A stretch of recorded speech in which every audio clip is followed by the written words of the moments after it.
कहानी की शुरुआत में हमें रशिया की एक खतरनाक जेल को दिखाया जाता है, जहां कुछ अमीर लोग मौत की सजा पाए हुए एक कैदी को खरीदने आए थे। उस खूंखार कैदी की ताकत का नमूना दिखाने के लिए वार्डन ने कुछ लोगों को उसकी सेल में भेजा और उन्हें उससे लड़ने को कहा। अगर वो नहीं लड़ते तो वार्डन उन्हें वैसे भी मार डालता, इसलिए सब एक साथ उस पर टूट पड़ते हैं।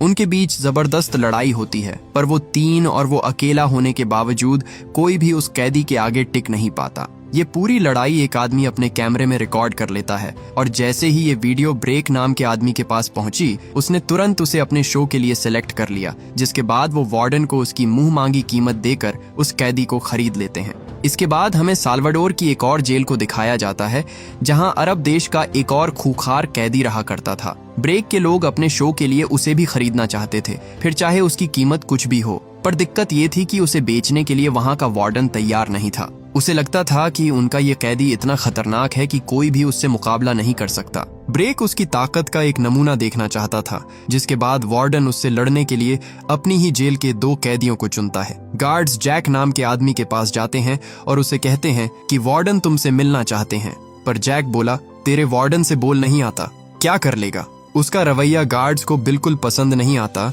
जिसके बाद वो उसे बंदूक की नोक पर वार्डन के पास ले जाते हैं। उस जेल का हर एक शख्स जानता था कि उस कैदी के सेल में जाना मौत के मुंह में जाने के बराबर था, लेकिन अगर वो नहीं लड़ते तो वार्डन वैसे भी उन्हें मार डालता। पहले आदमी ने किसी तरह हिम्मत करके उससे लड़ने की कोशिश की, पर वो कैदी अपने एक ही वार में उसे ढेर कर देता है। अगली बारी जैक की थी, पर उसने लड़ने से मना कर दिया। वार्डन आगे बढ़कर उसे लड़ने को कहता है, लेकिन जैक बेवजह किसी से फाइट नहीं करना चाहता था। काफी दबाव डालने पर भी जब वो नहीं माना तो वार्डन ने खुद उस दूसरे कैदी को उसकी बेड़ियों की चाबी दे दी। वो अपने गले से जंजीर निकालता है और जैक को मारने ही वाला था कि तभी जैक ने उसके मुंह पर जोर का घूंसा मारा, जिससे वो बेहोश हो गया। ये देखकर सबका मुंह खुला का खुला रह जाता है, क्योंकि उसने उनके सबसे ताकतवर कैदी को एक ही घूंसे में धूल चटा दी थी। अपने शो के लिए ब्रेक को जैक काफी दमदार लगा, जिसके बाद वो उसे भी बाकी लोगों में शामिल कर लेता है। बताया जाता है कि ब्रेक एक बिगड़ैल अमीर जादा है, जो कुछ ऐसा करना चाहता है जो इस दुनिया में किसी ने ना किया हो। वो एक ऐसा शो बना रहा है जिसमें मौत की सजा पाए हुए 10 खतरनाक कैदी एक आइलैंड पर एक दूसरे से फाइट करेंगे और उन 10 लोगों में से सिर्फ एक ही इस गेम को जीतेगा। इसलिए वो दुनिया भर की जेलों से कैदियों को इकट्ठा कर रहा था। अब क्योंकि उसका ये शो पूरी तरह से इलीगल था, इसलिए वो इसे किसी टीवी चैनल पर नहीं बल्कि सीधे डार्क वेब पर लाइव टेलीकास्ट करने वाला था। उसे लगता था कि लोग अपनी जिंदगी से इतने बोर हो चुके हैं कि अब उन्हें नकली ड्रामा नहीं बल्कि असली मौत का खेल देखना है। अपने शो को प्रमोट करने के लिए वो अमेरिका की सबसे बड़ी जर्नलिस्ट को अपने सीक्रेट आइलैंड पर बुलाता है। हालांकि ये रिपोर्टर उसके शो के सरासर खिलाफ थी। वो कहती है, इस तरह लोगों को एक दूसरे की जान लेने के लिए मजबूर करना हैवानियत है। तुम एक अरबपति हो जो खून खराबा दिखाकर खरबपति बनना चाहता है। पर ब्रेक ऐसा नहीं मानता था। वो बोला, मेरे शो के सभी कंटेस्टेंट ने घिनौने अपराध किए हैं। अगर मैं ना होता तो ये कैदी बहुत पहले ही मर चुके होते। मैं तो बस इन्हें जीने का एक मौका दे रहा हूँ और बदले में लोगों को वही दिखा रहा हूँ जो वो देखना चाहते हैं। आखिर इसमें गलत क्या है? ब्रेक को पता चला कि उसने जो कंटेस्टेंट चुने थे उनमें से एक को कल ही कुछ कैदियों ने जान से मार डाला। ब्रेक को उसकी जगह एक और खूंखार चेहरा चाहिए था जो स्क्रीन पर आते ही लोगों की सांसें रोक दे, जिसके बाद उसकी जगह वो जैक को लाने का फैसला करता है। इसके बाद उन 10 कैदियों को ब्रेक के सीक्रेट आइलैंड पर लाया गया।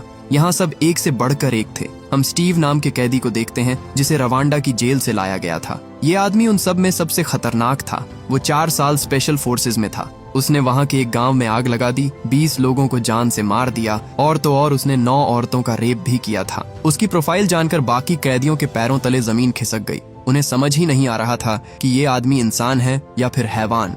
इसके अलावा उनके पास एक जापानी, कुछ मैक्सिकन और रशिया के कैदी भी थे, जिनके गुनाहों की लिस्ट भी कुछ कम छोटी नहीं थी। हालांकि इन सब के बावजूद ब्रेक जॉन में कुछ ज्यादा ही दिलचस्पी दिखा रहा था, क्योंकि उसे उसके बैकग्राउंड के बारे में कुछ नहीं पता था। ब्रेक ने बताया कि तुम सबको एक टापू पर ले जाया जाएगा, जहां तुम एक दूसरे से लड़ोगे और जो आखिर में जिंदा बचेगा वो मालूम माल हो जाएगा। ब्रेक ने देखा कि जैक के गुनाहों की लिस्ट बहुत छोटी थी। इस तरह तो दर्शक उससे बिल्कुल नफरत नहीं करते। वो जैक से क्राइम्स के बारे में कुछ सवाल पूछता है ताकि उसे लिस्ट में ऐड कर सके, लेकिन जैक उसके किसी भी सवाल का सीधे मुंह जवाब नहीं देता, जिससे ब्रेक को उस पर गुस्सा आ गया। वो अपनी मर्जी से एक लिस्ट बनाता है जिसमें उसने लिखा कि जैक उग्रवादियों की गैंग का है जिसने एक चर्च को उड़ा दिया। इसके बाद FBI के हाथों से भागकर सेंट्रल अमेरिका पहुंचा, जहां उसने एक अस्पताल उड़ा दिया जिसमें सैकड़ों औरतें और बच्चे मारे गए। ये सब सुनकर जैक समझ गया कि वो एक नंबर का साइको है। वो कहता है, मुझे नहीं पता तुम कौन हो और मुझे परवाह भी नहीं, पर मैं ऐसे खेल नहीं खेलता।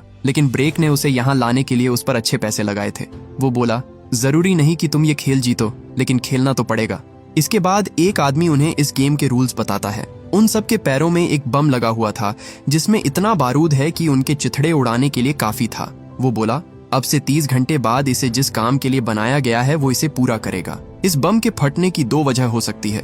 पहली, वो लाल वाला सिरा खींचो और 10 सेकंड बाद ये बम फट जाएगा।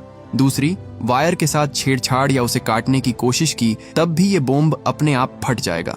इतना बताकर उसने उस बॉम्ब को एक्टिवेट कर दिया, जिससे उसमें 30 घंटे का टाइमर चालू हो जाता है। अपने पैरों में बम लगा देख डर के मारे सबके पसीने छूटने लगते हैं, लेकिन जैक के चेहरे पर एक शिकन तक नहीं थी। उल्टा वो तो ये सोच रहा था कि वो किन नौसिखियों के बीच फंस गया है। उन सभी को हेलीकॉप्टर से आइलैंड पर ले जाया जाता है, जहां वो उन्हें एक एक कर पानी में फेंकना शुरू कर देते हैं। उनमें से ज्यादातर कैदी इस गेम को नहीं खेलना चाहते थे, पर यहाँ उनकी मर्जी नहीं चलने वाली थी। गार्ड्स ने उनके मुंह में चाबी फंसाकर उन्हें नीचे फेंक दिया, और जो कैदी नीचे जाने में आनाकानी कर रहे थे उन्हें तो वो कहीं भी फेंक दे रहे थे। उनमें से एक तो सीधा एक लोहे के पोल पर जा गिरा, जिससे उसकी मौके पर ही मौत हो गई। जैक गुस्से में एक गार्ड पर हमला कर देता है, जिसके बाद उस गार्ड ने उसे बिना चाबी के ही नीचे फेंक दिया। जो कैदी अपने मुंह में चाबी लेकर नीचे कूदे थे उन्होंने तो जल्दी से अपने हाथ की बेड़ियां निकाल दी, लेकिन जैक ने जब होश संभाला तो देखा कि उसके हाथ अभी भी बंधे हुए थे और इतनी मोटी हथकड़ी को तोड़ने के लिए वहां कोई औजार भी नहीं था। इस तरह पूरे 9 लोग टापू पर उतरने में कामयाब रहे। एमिलिया नाम की लड़की जब पानी पी रही थी तभी उसने अपने सामने से उस जापानी कैदी को जाते हुए देखा जो बहुत खतरनाक था। वो जल्दी से छुप जाती है, पर तभी एक आदमी ने उसे पकड़ लिया और उसके साथ जबरदस्ती करने लगा। वो उसे मारने से पहले उसके साथ गलत काम करने की सोचता है, लेकिन एमिलिया ने अपने शातिर दिमाग का इस्तेमाल करते हुए पास पड़ी लकड़ी का टुकड़ा उसकी गर्दन में घुसा दिया। वो जल्दी से उसके पैर में लगे बम का लाल सिरा खींच देती है, जिससे एक जोरदार धमाका हुआ और उसके चिथड़े उड़ गए। ये सब वहां लगे कैमरे रिकॉर्ड कर रहे थे। उसके मरते ही लाइव वॉचिंग बढ़कर 5 मिलियन हो जाती है, क्योंकि लोगों को यकीन हो गया था कि ये गेम बिल्कुल असली है। उन्होंने जैसा सोचा था सब कुछ वैसा ही चल रहा था, लेकिन ब्रेक की गर्लफ्रेंड जूलिया अब कहीं ना कहीं इससे पीछे हटती नजर आ रही थी। पहली बार उसे अपने फैसले पर पछतावा होने लगा था। उधर हम पाको नाम के कैदी को देखते हैं, जो अपनी वाइफ रोजा को ढूंढ रहा था। मौका पाते ही जैक ने उसे धर दबोचा और उसका गला दबाने लगा, पर वो एक दूसरे को मारना नहीं चाहते थे। पाको बोला, मेरा तुम्हें चोट पहुंचाने का कोई इरादा नहीं है, मैं बस अपनी बीवी को ढूंढ रहा हूँ। जैक ने उसकी मजबूरी समझी और उसे जाने दिया। बदले में पाको भी उसे अपनी हथकड़ी की चाबी देता है और वहां से चला जाता है। जैक को आखिरकार उन बेड़ियों से छुटकारा मिल जाता है, पर खतरा अभी टला नहीं था। उनके पास एक दूसरे को मारकर बाहर निकलने के लिए सिर्फ 30 घंटे थे, और अगर इन 30 घंटों में कोई एक विनर नहीं मिला तो कोई जिंदा नहीं बचेगा। इसके बाद हम मार्कस नाम के कैदी को देखते हैं, जो अपने पैर में लगे बॉम्ब को निकालने की कोशिश कर रहा था, पर सेफ्टी अलार्म बजते ही वो पीछे हट जाता है। उसने देखा कि उस पर कैमरे से नजर रखी जा रही थी, जिसके बाद उसने गुस्से में कैमरा ही तोड़ दिया। इसी बीच एक हेलीकॉप्टर कंटेस्टेंट के लिए कुछ चीजें ड्रॉप करता है। जो उस तक पहले पहुंचता वो उसका हो जाता। खुशकिस्मती से मार्कस उस बैग तक पहुंचने वाला पहला शख्स था। उसने जब बैग खोला तो उसे उसके अंदर कुछ खाने पीने की चीजें और एक धारदार चाकू मिला, जिससे वो किसी को भी मार सकता था। ये सब पाकर उसकी खुशी का तो ठिकाना ही नहीं रहता, पर तभी वहां वो जापानीज कैदी पहुंच गया। मार्कस उसे शांत दिमाग से काम लेने को कहता है, पर मिनाटो उसकी भाषा नहीं समझता और उस पर हमला कर देता है। वो इतना फुर्तीला था कि उसने एक ही वार में मार्कस का चाकू दूर गिरा दिया, जिसके बाद उसे हाथ से लड़ना पड़ता है। मार्कस ने उस बॉम्ब के लाल सिरे को खींचकर उसे उड़ाने की कोशिश की,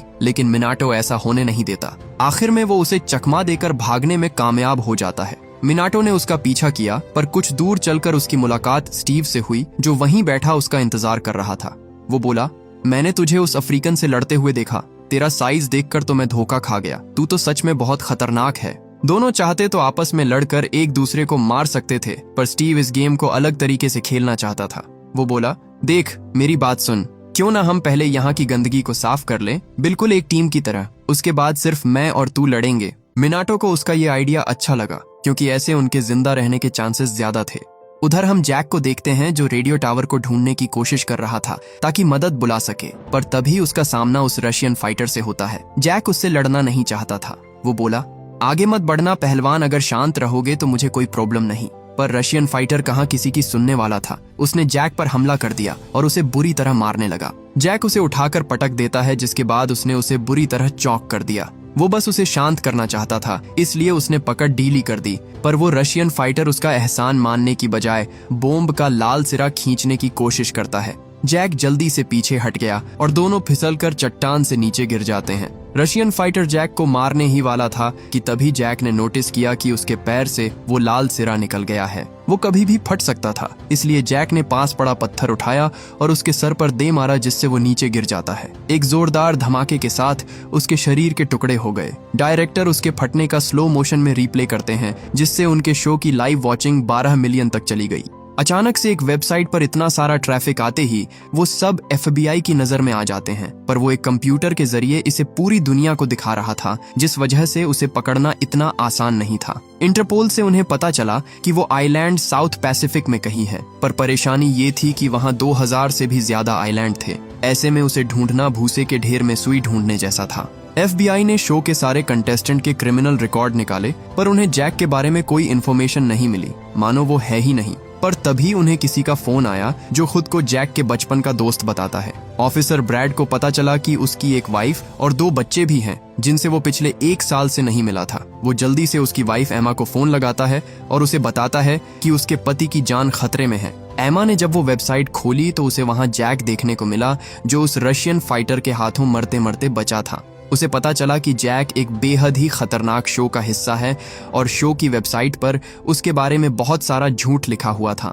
इसी बीच हम रोजा को देखते हैं, जो अपने पति को ढूंढने की कोशिश कर रही थी। किसी की आहट से वो एकदम से चौकन्नी होकर छुप जाती है, पर उसने देखा कि ये तो पाको है। दोनों एक दूसरे से मिलकर बहुत खुश होते हैं, पर उनकी ये खुशी ज्यादा देर नहीं टिकती, क्योंकि स्टीव ने उन्हें ढूंढ लिया था। पाको जानता था कि स्टीव की उसकी बीवी पर गंदी नजर है, इसलिए उसने रोजा को वहां से जाने को कहा। स्टीव उस पर चाकू से हमला कर देता है, पर पाको ने उसे बहुत मारा। वो उसकी ताकत के आगे बिल्कुल भी नहीं टिक पाता, लेकिन तभी मिनाटो उसकी बीवी को पकड़कर उसके पास ले आता है, जो देख पाको का ध्यान उस पर से भटक गया और बस इसी का फायदा उठाकर स्टीव उसकी टांग तोड़ देता है। उन्होंने उसे एक पेड़ से बांध दिया और उसकी आंखों के सामने उसकी बीवी के साथ जबरदस्ती करने लगे। टांग टूटी होने की वजह से पाको बहुत दर्द में था। वो उनसे गुहार लगाता रहा कि रोजा को छोड़ दें, पर स्टीव एक वहसी दरिंदा था। जब रोजा ने खुद को बचाने की कोशिश की तो उसे गुस्सा आ गया और उसने उसे बहुत मारा।